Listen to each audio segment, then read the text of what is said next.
BFM Business, BFM Crypto, le club.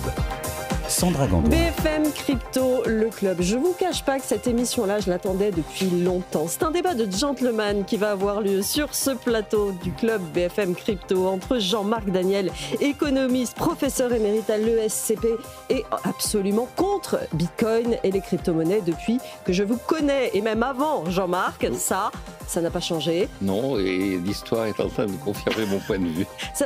Ça se chambre déjà énormément sur le plateau, je vous préviens tout de suite. Alexandre Stashchenko est en face de lui, directeur de la stratégie et de la communication chez Bitstack.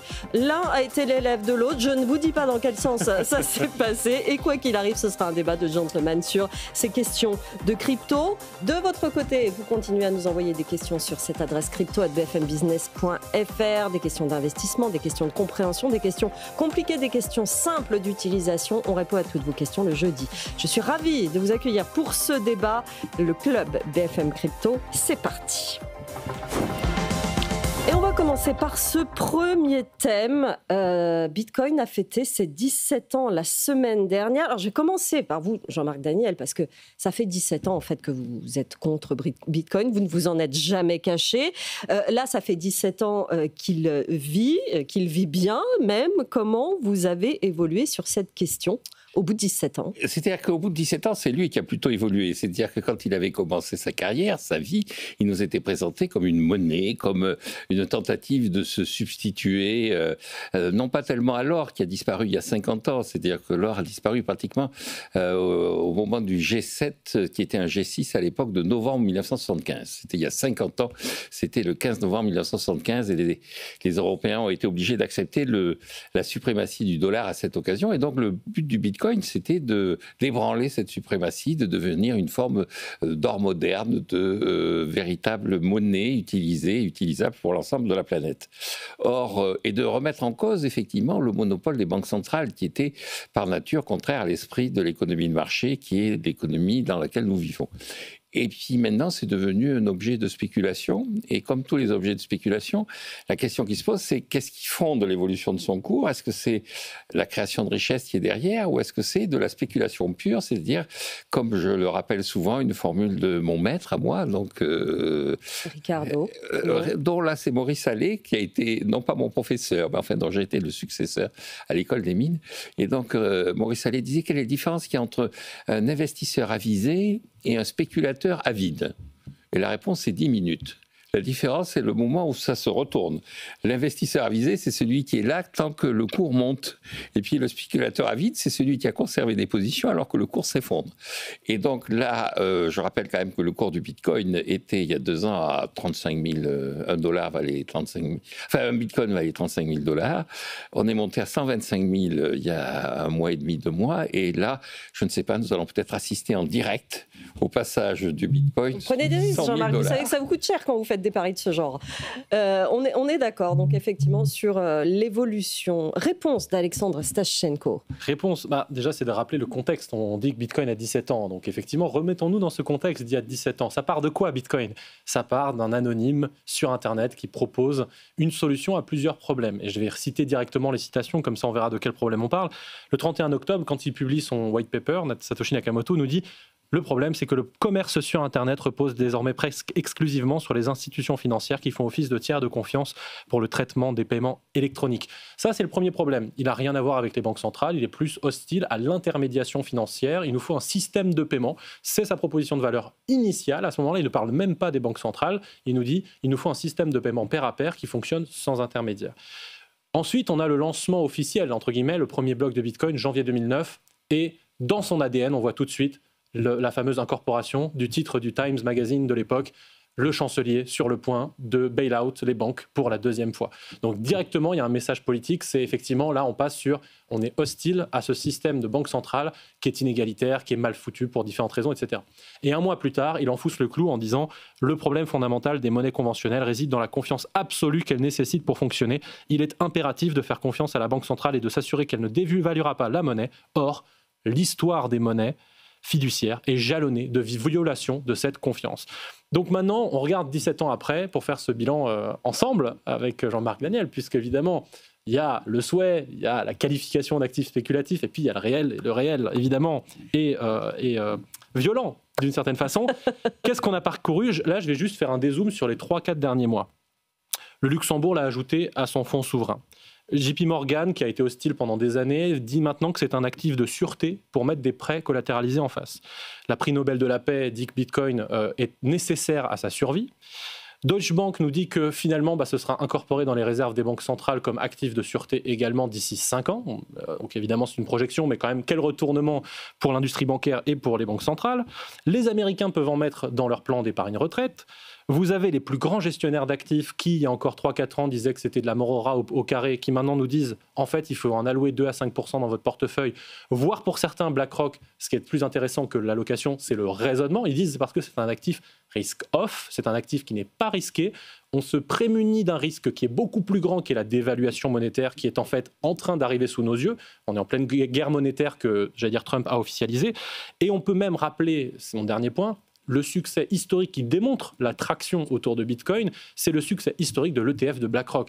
Au-delà du fait que c'est un ETF qui a été bloqué pour des raisons juridiques un peu bizarres aux États-Unis pendant 10 ans, depuis qu'il a été lancé, il a pulvérisé littéralement tous les records de vitesse. C'est le premier qui a atteint 80 milliards d'actifs sous gestion en moins d'un an, ou un an à peu près, et surtout de performance. En moins de 2 ans, c'est devenu Bitcoin l'actif le plus performant du plus grand gestionnaire d'actifs de la planète. Donc, une fois qu'on a dit ça, en fait, Bitcoin n'a même pas atteint l'âge adulte, puisque c'est l'an prochain 18 ans, qu'il a déjà réussi tout ça à rentrer dans le top 10 des actifs mondiaux de façon pérenne. Et quand on dézoome, évidemment, il y a toujours des soubresauts dans le cours, on se rend compte qu'il ne va peut-être pas remplacer le dollar en 10 ans, personne ne s'y attendait de toute façon. En revanche, comme le disait récemment un grand professionnel de l'industrie financière, il est d'une résilience incroyable. Et même le secrétaire au Trésor américain le disait à l'anniversaire de Bitcoin, il démontre une résilience que personne n'attendait. C'est un actif très fort. Donc c'est ça qu'on peut dire au bout de 17 ans. C'est juste un actif spéculatif. Je pense que ça, c'est ignorer le réel. Jean-Marc Daniel, face à ces réalités, face à cet écosystème qui a énormément grossi, et particulièrement aussi cette année, vous répondez quoi? Je réponds d'abord, effectivement, ce qui est intéressant dans notre propos, c'est qu'on parle désormais d'actifs. Donc le projet initial, comme le rappelait Alexandre, c'était effectivement de revenir à cette forme de monnaie qui était la monnaie avant les banques, avant la monnaie de crédit. C'est-à-dire, c'était l'or. D'ailleurs, toute la mythologie autour du Bitcoin est une mythologie qui est calée sur l'or. Oui, le minage, l'or numérique. Voilà, il y a une certaine quantité qui est fixe, de même que la nature ne contient forcément qu'une quantité à peu près prédéterminée d'or. Donc, il y a cette fascination pour l'or. Or, on est passé de cette fascination pour l'or qui était un objet monétaire en tant que tel, donc vécu comme objet monétaire, à l'idée d'un actif. Et alors, sur le fait que cet actif soit un actif très important par rapport aux actifs en dollars, les actifs en crypto-monnaie, grosso modo, c'est à peu près 3500 milliards de dollars en ce moment. Je rappelle que la dette publique américaine, c'est-à-dire les obligations qui sont mises sur le marché, représentent par les États-Unis en dollars, dans une monnaie qui est une monnaie reconnue, qui est utilisable à la surface de la planète, c'est 38 000 milliards de dollars. C'est moins de 10% de la dette publique américaine. Donc la plupart des gens se tournent plutôt, quand ils vont chercher une forme d'actifs un peu solide, un peu calculable, un peu prévisible, ils vont vers la dette publique américaine. Et puis, quand on regarde les banques centrales, je ne sais pas si les banques centrales vont se précipiter vers le Bitcoin, mais ce que je constate, c'est qu'elles sont en train de devenir le principal acteur du marché de l'or, parce qu'elles se remettent à acheter de l'or. Et on disait que c'était un problème de banque centrale asiatique, c'était l'Inde, c'était mais le premier acheteur d'or en ce moment, c'est la Banque centrale de Pologne. Mais vous noyez le poisson, Jean-Marc. Là, on parlait par exemple des États qui l'adoptent, je veux dire, dans leurs réserves stratégiques, qui sont sur plusieurs continents différents, dans des situations différentes. Est-ce que ça, c'est pas important, les réserves stratégiques de Bitcoin? Est-ce que c'est pas une avancée dans l'adoption, la confiance? Les réserves, c'est pas les États en tant que tels, c'est les banques centrales. Oui. Parce que les États, d'abord, ça fait pas de réserve, et puis la situation des États est telle qu'ils sont non seulement théoriquement en incapacité de faire des réserves, mais pratiquement tellement endettés qu'ils ne font pas des réserves. Mais les banques centrales, effectivement, il y a des banques centrales qui essaient de diversifier leurs actifs, mais alors il y a des banques centrales qui ont, à un moment donné, qui s'étaient mis à acheter du tabac, il y a des banques centrales qui s'étaient mis à acheter des biens qui étaient matériels. Là, il y a une espèce d'effet de, je dirais, non pas de mode, mais d'effet de communication. On va mettre un peu de Bitcoin, puisque tout le monde parle de Bitcoin, mais encore une fois, les banques centrales, quand elles achètent en ce moment de quoi reconstituer leurs réserves hors du dollar, elles achètent plutôt de l'or que des crypto-monnaies. J'ai deux choses à dire. La première, c'est de reprendre une phrase quasiment mot pour mot d'un cadre de Wells Fargo il y a quelques années qui disait « J'ai rarement vu une mode qui dure 17 ans ». Donc c'est un petit peu, ça fait 17 ans qu'on entend que c'est une mode. À partir de combien d'années c'est plus une mode? C'est ça la question. En fait, on peut renverser l'accusation. C'est peut-être que dans 20 ans, on aura encore des gens pour nous dire mais c'est une mode. De la même façon qu'en fait, si on extrapole, bon, en gros, l'or est une mode depuis 3000 ans. Très bien, mais donc du coup, c'est plus une mode. La deuxième chose, c'est que sur cette partie stockage en banque centrale ou stockage pour les États, peu importe, en fait, dans la qualification de monnaie, souvent, il y a le poisson est noyé parce qu'on redirige vers la fonction de moyen de paiement. Alors, fonction sur laquelle je rappelle qu'aujourd'hui, le système de paiement Bitcoin fait plus de valeur de transaction que Visa. Donc, il est déjà compétitif également sur ce volet-là. Mais soit, supposons qu'il ne le soit pas pour, par exemple, les paiements du quotidien. Ce qui est le cas, c'est surtout pour des transactions internationales qu'il est utilisé. C'est oublier que la monnaie, c'est aussi un actif de réserve. C'est aussi une réserve de valeur. Or, Jean-Marc Daniel le disait tout à l'heure, toutes les personnes qui veulent de la sûreté se dirigent vers le dollar américain ou les obligations américaines. Pas du tout. Il n'y a aucun autre actif dans le monde que les monnaies fiduciaires pour lequel je peux vous mettre ma main à couper que chaque jour qui passe, je perds du pouvoir d'achat. Je ne peux pas vous le faire pour une action, je ne peux pas vous le faire pour l'or, je ne peux pas vous le faire pour du bois ou du pétrole. Je peux vous mettre ma main à couper que si j'achète du dollar, l'an prochain, j'ai moins de pouvoir d'achat. Et l'année d'après encore moins, et l'année d'après encore moins. Donc, les monnaies fiduciaires aujourd'hui ne remplissent même pas la définition de la monnaie parce qu'elles ne sont pas des réserves de valeur. Elles sont des meilleurs moyens de paiement. Et l'or a été démonétisé notamment pour cette raison, c'est qu'il est tellement peu pratique à utiliser comme moyen de paiement qu'il a été finalement stocké dans des coffres et donc dévoyé, et donc on a mis de la monnaie fiduciaire. Le Bitcoin, c'est de l'or en mieux parce qu'il vient avec ce système de paiement qui est nativement numérique. Je peux prendre mon téléphone et envoyer des bitcoins en Malaisie, là maintenant, dans 10 minutes, c'est arrivé. Ce n'est pas possible avec le système fiduciaire traditionnel. Sur cette alternative-là, Jean-Marc Daniel, est-ce que ce n'est pas convaincant, malgré tout, la perte de la valeur des monnaies? Est-ce que ce n'est pas une alternative intéressante, ou en tout cas qui est quand même en train d'être adoptée? Alors, il est évident que le système financier, à l'heure actuelle, ne répond pas à cette attente, ne répond pas à cet objectif qu'il a d'ailleurs affiché, qui est de maintenir le pouvoir d'achat tout en indiquant qu'il va accepter 2% d'inflation par an. Vous ne pouvez pas dire à des gens que vous allez maintenir leur pouvoir d'achat, assurer la stabilité monétaire, lutter contre l'inflation et dire que vous acceptez 2% d'inflation par an, parce que là, effectivement, vous perdez du pouvoir d'achat.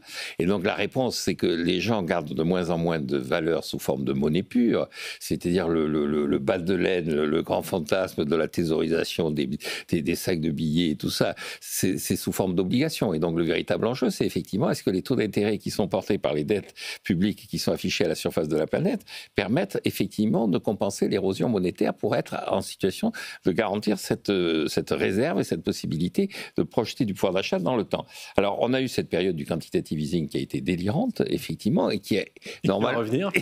Il va revenir. Et donc, cette période du quantitative easing, sauf que, effectivement, la période du quantitative easing passée, elle était double peine, c'est-à-dire taux d'intérêt très bas et garantie pour les États de pouvoir utiliser la Banque centrale comme acheteur en dernier ressort de leur dette publique. Là, on est plutôt dans une phase où on remonte les taux d'intérêt et on dit aux États, méfiez-vous. Sauf que là, on le voit bien, dans la situation de la dette publique américaine, on est arrivé à un tel niveau que la Réserve fédérale dit, de toute façon, je rachèterai, vous ne faites pas d'illusions, je finirai bien par acheter. Je ne vais pas obliger l'État américain à prolonger ses shutdowns à répétition. Il y a un moment où je rachèterai. Donc, le véritable enjeu, c'est combien de temps, effectivement, ce quantitative easing va maintenir, malgré tout, des taux d'intérêt relativement élevés. Je pense qu'on est plutôt dans une période où ça va être le cas. Quant au destin du Bitcoin, on l'a bien dit, effectivement, il n'est pas utilisé dans les transactions courantes. Pourquoi il n'est pas utilisé dans les transactions courantes? D'abord parce que les sommes qu'il représente maintenant sont monstrueuses. Arriver dans un commerce pour acheter une douzaine d'œufs avec un Bitcoin, comme c'est divisible. C'est divisible. Alors, on peut le diviser, mais ça suppose effectivement d'avoir des espèces d'opérations très compliquées pour que les gens réalisent effectivement ce qui se passe. Mais il n'est pas utilisé d'abord parce qu'il est très volatile. Encore une fois, on ne sait pas très bien pendant une semaine, si on le garde en se disant je vais réaliser un achat la semaine prochaine, donc on ne sait pas comment ce sera. Et puis, c'est illégal. Et donc, un des destins aussi du... Comment ça, c'est illégal? Mais C'est la fake news répétée depuis longtemps par Jean-Marc C'est Daniel. illégal, Jean-Marc. Mais la monnaie dans tous les pays, c'est la monnaie nationale définie par la Banque centrale. C'est une monnaie alternative qui est acceptée. Non, elle n'est pas acceptée. Si, et donc, ça n'interdit pas Il y de a payer des autrement. systèmes de paiement qui ont été mis en place. Il y a des systèmes de... C'est juste qu'on est obligé de payer ses impôts dans la monnaie légale, mais ça n'interdit pas les agents économiques de faire des contrats dans autre chose avec un autre moyen de paiement. Ah, mais si. D'ailleurs, la Banque de France pourchasse les gens qui prétendent utiliser d'autres symboles et d'autres signes que l'euro. Dernière nouvelle, la Banque de France n'est pas législateur. Non, mais elle utilise la loi, et la loi est claire. La monnaie de la France, c'est le code monétaire et financier que je brandis régulièrement dans les émissions sur le Bitcoin, dit bien que la monnaie de la France, la monnaie dans laquelle sont libellés les échanges en France, c'est l'euro. Mais pourquoi? Alors, si c'est illégal, comment se fait-il que la fiscalité française soit très claire sur ce qui se passe dans le cas d'un achat en Bitcoin en France? Non, mais elle considère que ce n'est pas une monnaie, elle considère qu'il n'y a pas d'échange, elle considère que c'est un actif, et donc à partir de ce moment-là, elle va le traiter comme étant un actif. Mais elle ne va pas le considérer comme étant un moyen de réaliser des opérations qui sont des opérations de nature commerciale. Dans la fiscalité française, on dit qu'il y a fait générateur d'impôt lorsqu'il y a conversion contre un bien ou un service lors d'un achat. Donc c'est bien considéré qu'on peut l'utiliser pour faire des achats. Non, mais on peut l'utiliser. Encore une fois, on l'achète pour faire un actif et ensuite on va l'échanger de nouveau contre une autre monnaie, donc pour transformer cet actif en un autre actif. Non, le cadre français, c'est que si je vais acheter ma baguette en Bitcoin, pour moi, j'ai un fait générateur d'impôt, même si le boulanger ne le reconvertit pas en euros. Parce que j'ai converti la valeur d'un bien service libellé en euros, parce que c'est la monnaie légale, mais je l'ai acheté en Bitcoin, j'ai donc fait une plus-value, donc je suis soumis à fiscalité. Ça, c'est prévu dans le cadre français. Donc, pour le coup, alors après, on ne va pas passer 2 heures dessus, mais c'est pas vrai. C'est pas illégal en France, c'est pas illégal en Europe, c'est pas illégal aux États-Unis. On va passer à une autre évolution de l'écosystème et la fulgurance. Vous n'avez pas le droit de payer dans un magasin normalement en dollars. Si vous arrivez avec des dollars, le magasin vous dit je ne vous prends pas. C'est juste que le magasin a le droit de le refuser. Oui, je ne vous prends pas. S'il veut le refuser, il a le droit. Mais si vous le voulez payer et que le commerçant dit je veux bien des dollars, il y a plein de pays dans lesquels la société est dollarisée et ils acceptent il y a des pays où c'est dollarisé, j'entends bien. Oui. Passons à un autre sujet un petit peu lié, le développement incroyablement rapide des stablecoins, majoritairement aux États-Unis, souvent adossés au dollar, 96-97%. J'ai entendu 96 sur ce plateau hier, c'est pour ça que je me dis qu'il y a un petit espoir. C'est dans cette ordre de grandeur. Avec une réglementation très favorable aux États-Unis. Est-ce que ce mode de crypto-là, vous le trouvez intéressant pour certaines transactions, Jean-Marc, ou pour vous, c'est pareil? C'est pas... Non, mais c'est l'aveu d'un échec du Bitcoin et des crypto-monnaies. S'il faut aller chercher la confiance, la référence dans les monnaies qui sont sur la table, ça veut dire que l'objet Bitcoin, l'objet crypto-monnaie, n'a aucune crédibilité. Il devient crédible parce qu'il est adossé, parce qu'il est susceptible d'être échangé systématiquement contre... Pour vous, c'est encore un argument supplémentaire de l'échec du système Bitcoin? C'est un constat d'échec. C'est un constat d'échec. On est obligé d'aller chercher une béquille pour essayer de faire maintenir le système. Donc là, pour moi, c'est un constat d'échec clair. Alexandre. Alors, 2 éléments. Le premier, c'est les stablecoins sont un concurrent plus sérieux face au Bitcoin que les monnaies fiduciaires sans stablecoin. Parce que les stablecoins, c'est la forme d'intermédiaire entre le meilleur des 2 mondes à l'heure actuelle. C'est-à-dire, pour tous les gens pour lesquels les monnaies fiduciaires sont encore l'encre de référence, c'est à la fois rester sur l'encre de référence, mais tout en profitant de la puissance de la technologie Bitcoin. Donc, ce n'est pas un aveu d'échec, c'est aujourd'hui un concurrent très sérieux, mais ça montre au contraire la puissance de la techno. C'est-à-dire que, encore une fois, faisons la comparaison entre envoyer des dollars en Malaisie ou au Congo ou en Argentine via le système bancaire traditionnel versus via les stablecoins. Il n'y a pas photo. Il y en a un, c'est peut-être 5 jours ouvrés, 10 jours ouvrés, 10% de frais sur la transaction, etc. Et il faut être bancarisé, etc. L'autre, c'est en 10 secondes à l'autre bout de la planète pour quelques euros, voire quelques centimes de frais. Donc, il n'y a pas photo en termes de puissance de la technologie, de puissance de ce que ça permet de faire. Je reviens sur la première phrase de Satoshi Nakamoto, c'est la partie système de paiement pair à pair. On a supprimé l'intermédiaire et donc c'est puissant en termes de délai et de frais. Maintenant, effectivement, dans les endroits dans lesquels la confiance dans le système bancaire et financier et monétaire s'est effondrée, j'ai cité évidemment l'Argentine de façon complètement non innocente, on pourrait citer le Liban, la Turquie, l'Iran, enfin il y en a des tonnes. Dans ces pays-là, la défiance envers la monnaie traditionnelle fait que la priorité des gens, c'est pas en soi d'aller vers Bitcoin, c'est de fuir la monnaie locale. Et le réflexe pavlovien inscrit, par exemple, chez les Argentins depuis 20 ans, c'est pas le Bitcoin, puisqu'il y a 20 ans, il n'y avait pas de Bitcoin.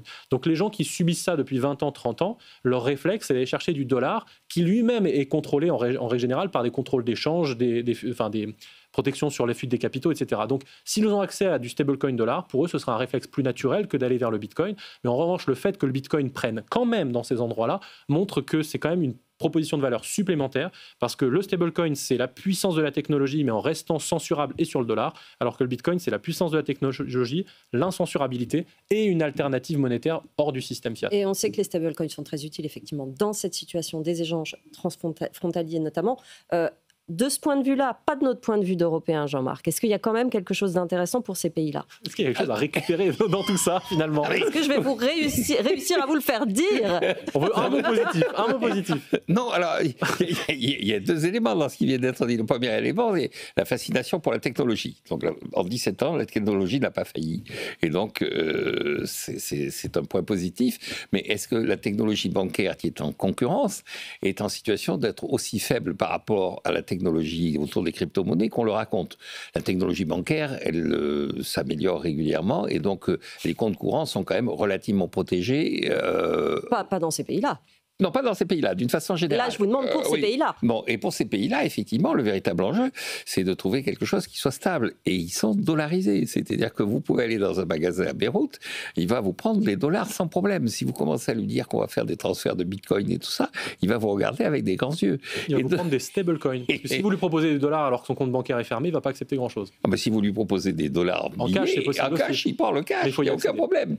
Et donc, le cash dollar est beaucoup plus utilisé dans ces pays où la monnaie s'est effondrée que toutes ces techniques de stablecoin qui consistent à dire c'est du dollar sans être du dollar tout en étant du dollar, mais rassurez-vous, c'est quand même hyper protégé par une technologie que personne ne comprend.